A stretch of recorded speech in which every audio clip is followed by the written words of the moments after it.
नमस्कार दोस्तों, आपका हमारे YouTube चैनल में स्वागत है। आज फिर हम आपके लिए बहुत ही प्यारी, ज्ञानवर्धक और प्रेरणादायक कहानी लेके आए हैं। इस कहानी को सुनने के बाद आपकी भक्ति, आप जो भी भगवान में विश्वास रखते हैं, उसमें आप कैसी भक्ति करते हैं, आपकी भक्ति कैसी होती है और वो भक्ति कैसे रंग लाती है, भक्ति की शक्ति कैसे होती है। तो प्यारे दर्शकों, इस कहानी को अंत तक जरूर सुने और यदि आप हमारे चैनल पर नए हैं तो चैनल को सब्सक्राइब जरूर करें और बेल आइकन दबाएं ताकि आने वाली वीडियो का नोटिफिकेशन सबसे पहले आपको मिलता रहे। तो प्यारे दर्शकों, आइए इस प्यारी सी कहानी को शुरू करते हैं। एक बार नारद जी धरती पर रहने वाले लोगों को देखते हुए स्वर्ग में विचरण कर रहे थे। धरती पर रहने वाले लोगों के कर्मों को देखकर नारद जी के मन में कर्मों के फल और पापों के दंड को लेकर विचार आए। अपने यह विचार लेकर वह ब्रह्मा जी के पास गए और ब्रह्मा जी से पूछते हैं कि हे ब्रह्मा जी, यदि बुरे कर्म करने वाला इंसान अच्छे कर्म करने लग जाए तो क्या वह अपने पापों से मुक्त हो सकता है? क्या वह अपने पापों से मिलने वाली सजा से बच सकता है? तब ब्रह्मा जी नारद जी के इन सवालों का जवाब देते हुए कहते हैं कि हाँ भी और नहीं भी। हाँ का मतलब यह है कि अगर इंसान दिल से अपने पापों का पश्चाताप करते हुए निस्वार्थ भाव से दान, पुण्य, धर्म और भक्ति का रास्ता अपनाता है तो वह उस जन्म में अपने मिलने वाले पापों के दंड से मुक्त हो सकता है। किंतु कुछ पाप और अपराध ऐसे होते हैं जिनका दंड शारीरिक और मानसिक रूप से न सिर्फ इस जन्म में बल्कि आने वाले एक या कई जन्मों तक भोगना पड़ता है। ऐसे में अगर इंसान अपनी पूरी उम्र श्रद्धा और विश्वास से ईश्वर की भक्ति में और पुण्य कर्मों में लगा देता है तो वह अपने पापों से सदा के लिए मुक्त हो सकता है। पूरी श्रद्धा से की गई भगवान की भक्ति और निस्वार्थ भाव से किए गए दान, पुण्य, धर्म और भक्ति में इतनी शक्ति होती है कि इंसान मोक्ष तक को प्राप्त कर सकता है। और नहीं का मतलब यह है कि अगर वो इंसान दान, पुण्य, धर्म और भक्ति का रास्ता या कोई भी अच्छा कर्म निस्वार्थ भाव से न अपना करके शाम के खुद के किसी मकसद को पूरा करने के लिए या लालच से अपनाता है तो इसे दिखावा बोला जाता है। वो सिर्फ और सिर्फ दिखावा करता है। ऐसा करने से उसे उसके पापों से छुटकारा कभी नहीं मिल सकता। अपने पापों से वह कभी मुक्त नहीं हो सकता। इंसान के द्वारा किया गया घोर अपराध और पाप उसका अगले कई जन्मों तक पीछा नहीं छोड़ते। ब्रह्मा जी नारद जी को इसी पर आधारित एक सच्ची कहानी सुनाते हैं कि एक गांव में एक सुध नाम का इंसान रहता था। वह गलत लोगों की संगत में आ जाने की वजह से डाकू बन गया था। वह लोगों को मारकर अक्सर उनका धन लूट लेता था। एक दिन डाकू जंगल से होता हुआ सड़क की ओर जा रहा था कि अचानक एक नाग नागिन का जोड़ा डाकू के रास्ते में आ गया। डाकू को देख नाग नागिन अपनी रक्षा के लिए फन फैला लेते हैं। डाकू घबरा जाता है और अपनी बंदूक उन नाग नागिन पर तान देता है। यह देखकर नाग नागिन क्रोधित हो जाते हैं और उस डाकू पर हमला कर देते हैं। डाकू अपनी जान बचाने के लिए 2 कदम पीछे हटता हुआ नागिन पर गोली चला देता है। यह देख नाग डाकू पर तेजी से हमला करता हुआ अपनी बंदूक पर चिपक जाता है। उस डाकू की बंदूक पर चिपक जाता है। वह अपनी बंदूक को छोड़कर वहां से भाग निकलता है। भागते भागते डाकू सड़क पर पहुंच जाता है। वहीं दूसरी तरफ उसी रास्ते में एक औरत और उसका 11 साल का बेटा अपने घर की तरफ जा रहे थे। अचानक डाकू भी वहीं पहुंच जाता है। उसको देखकर माँ बेटा घबरा जाते हैं। डाकू औरत के करीब जाता है और बलपूर्वक उस औरत के गले से सोने का हार खींच लेता है। अब औरत अपने और अपने बच्चे की जान की रक्षा के लिए उस डाकू से दया की भीख मांगती है, लेकिन डाकू इतना निर्दयी स्वभाव का था कि वह जिस किसी को भी लूटता था वह उसे मार भी डालता था।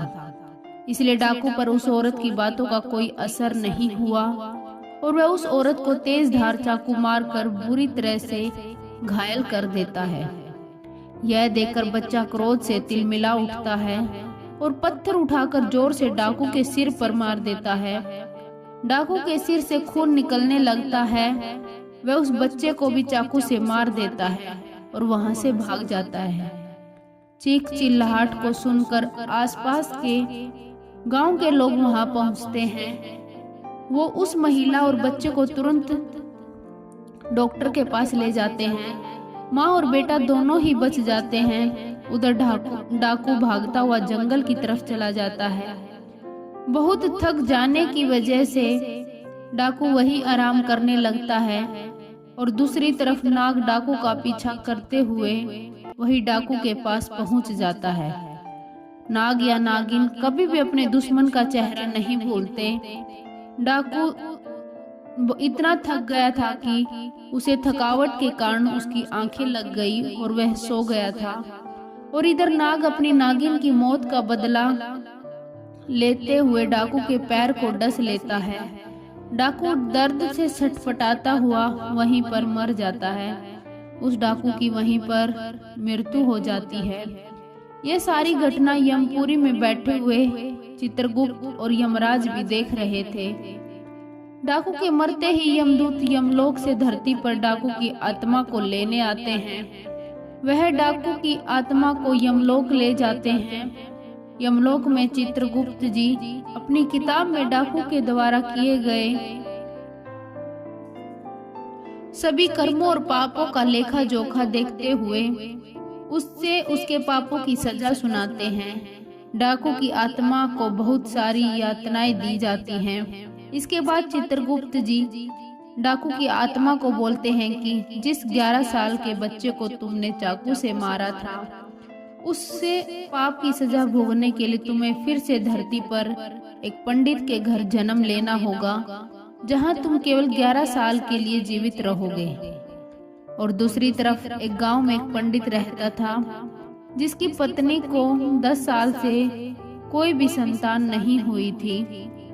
पंडित भगवान भोलेनाथ का बहुत बड़ा भक्त था। वह रोज भोले बाबा की पूरी श्रद्धा विश्वास से पूजा अर्चना किया करता था। वह गरीबों और साधु संतों को भोजन भी करवाता था। एक दिन भगवान शंकर पंडित जी की सच्ची भक्ति और पुण्य कर्मों से प्रसन्न होकर पंडित जी को दर्शन देते हैं। पंडित भगवान शंकर के दर्शन पाकर बहुत खुश हो जाता है। भगवान शंकर कहते हैं, मैं तुम्हारी सच्ची भक्ति से बहुत प्रसन्न हूँ। बोलो मैं तुम्हें क्या वरदान दूं? पंडित एक पुत्र की कामना करता है। भगवान शंकर तो अंतर्यामी हैं। उन्हें पहले से ही पता था कि पंडित क्या वरदान मांगेगा, इसलिए उन्होंने पंडित को पुत्र देने का वरदान देने के साथ यह भी बता दिया कि यह पुत्र केवल 11 साल ही जीवित रहेगा, उसके बाद उसकी मृत्यु हो जाएगी। ये जानने के बाद भी पंडित कुछ नहीं बोलता, क्योंकि उसे अपनी भक्ति पर पूरा विश्वास था कि भगवान अपने भक्त के साथ कभी अन्याय नहीं होने देंगे। भगवान शंकर पुत्र का वरदान देकर वहां से अदृश्य हो गए। कुछ समय बाद पंडित के घर पुत्र का जन्म होता है। इधर पंडित यह जानते हुए भी कि 11 साल से अधिक नहीं जिएगा, फिर भी वह उसे पाकर बहुत खुश होता है। यह बात पंडित अपने घर में किसी और को नहीं बताता। यह वही डाकू था जिसने 11 साल के बच्चे को चाकू से मारा था और अब एक पंडित के घर पैदा हुआ जो कि सिर्फ 11 साल ही जिएगा। पंडित अपने बेटे का नाम शंकर रखता है। पंडित अपने बेटे को धर्म, कर्म, पूजा, भक्ति की सभी शिक्षाएं देता है। देखते ही देखते दिन बीतते गए। अब शंकर को 11 साल पूरे होने में सिर्फ 1 महीना ही बचा था। पंडित शंकर के मामा को तुरंत घर बुलवाते हैं और खूब सारा धन देकर काशी जाने को कहते हैं। पंडित धन देते हुए बोलता कि वहां शंकर के हाथों से 28 दिनों तक यज्ञ करवाना, साधु संतों को पूरी श्रद्धा से भोजन करवाना, पूरी विधि अनुसार महामृत्युंजय के मंत्र का जाप करते हुए 28 दिन तक रोज सुबह भगवान शिव की पूरी श्रद्धा से विधि अनुसार पूजा करनी है। अगले ही दिन मामा और शंकर काशी के लिए निकल पड़ते हैं। काशी पहुंचते ही मामा और शंकर वह सब करना शुरू कर देते हैं जैसे कि पंडित ने बताया था। ठीक 28वें दिन शंकर की हालत अचानक खराब हो जाती है। शंकर के मामा उसको आराम करने के लिए अंदर भेज देते हैं। शंकर के मामा जब सब साधुओं को भोजन करवा के शाम को शंकर के पास वापस लौटते हैं तो देखते हैं कि शंकर मर चुका है। यह देखकर शंकर के मामा जोर जोर से रोने लगते हैं। यमलोक के दूत शंकर की आत्मा को लेकर यमलोक पहुंचते हैं। यमलोक में चित्रगुप्त जैसे ही शंकर के पाप पुण्य के लेखे की किताब खोलते हैं तो चकित रह जाते हैं कि जोर से बोल उठते हैं कि असंभव, अद्भुत। ये 2 शब्द बोलते ही चित्रगुप्त कुछ देर तक तो ऐसे ही मौन खड़े रहते हैं। फिर चित्रगुप्त ऊंचे स्वर में यमदूतों को आदेश देते हैं कि तुरंत शंकर की आत्मा को उसके शरीर में डाल कर आओ। यमदूत शंकर की आत्मा को उसके शरीर में पुनः डाल देते हैं और शंकर फिर से जी उठता है।